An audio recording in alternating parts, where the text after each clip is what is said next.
मोठी बातमी वाढीव आरक्षणाची निवडणूक आयोगाला धास्तीये। जिल्हा परिषद निवडणुका घोषितच होईनात, नगर परिषद आणि पंचायत समित्यांच्या घोषित निवडणुकांवरही टांगती तलवार आहे। तर यापूर्वीच्या सुनावणीत सुप्रीम कोर्ट काय म्हणाले ते आपण पाहतोय। 2022च्या बांठी आयोग अहवालाआधी जी स्थिती होती त्यानुसारच तुम्हाला निवडणुका घ्याव्या लागतील।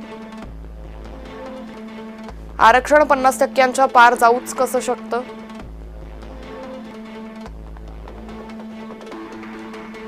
आयोगाचा अहवाल आणि त्यानुसार सरकारने सुधारित फॉर्म्युला लागू करण्याचा केलेला प्रयत्न हे दोन्ही आता न्यायप्रविष्ट आहेत। घटनापीठाने घालून दिलेली 50%ची मर्यादा ओलांडणं शक्य नाही। उमेदवारी अर्ज भरण्यास सुरुवात झाली आहे, त्यामुळे कोर्टाने यामध्ये पडू नये अशी जर तुमची अपील असेल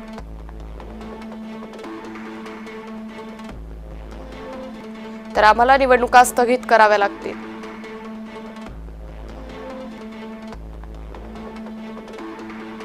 सुप्रीम कोर्टाला असलेल्या अधिकारांची परीक्षा घेऊ नका।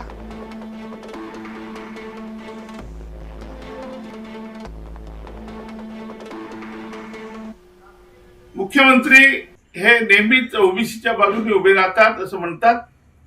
त्यांनी आता अशी विनंती करावी सर्वोच्च न्यायालयाला की 7 न्यायाधीशाचा घटनापीठ स्थापन करा आणि 50%ची मर्यादा तुम्ही वाढवून घ्या। खरं म्हणजे जर खरोखरच भारतीय जनता पार्टी म्हणते की डीएनए आमचा ओबीसी आहे तर ही नामी संधी आहे। त्यांनी सर्वोच्च न्यायालयात जाऊन हे प्रकरण तडीस लावायला पाहिजे आणि ओबीसीला न्याय मिळेल। त्यांचं 27%चं आरक्षण कमी होणार नाही। तर कुठे किती आरक्षण आहे हे आपण पाहूयात। नंदुरबारमध्ये 100%, पालघरमध्ये 93%, गडचिरोलीमध्ये 78%, तर नाशिकमध्ये 71%,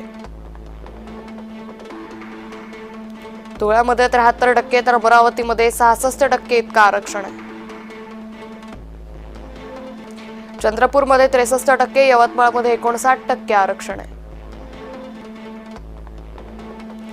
अकोल्यामध्ये 58%, नागपूरमध्ये 57% इतकं आरक्षण आहे। ठाण्यामध्ये 57%, गोंदियामध्येही 57% इतकं आरक्षण आहे। वाशिममध्ये 56%, नांदेडमध्येही 56% इतकं आरक्षण आहे।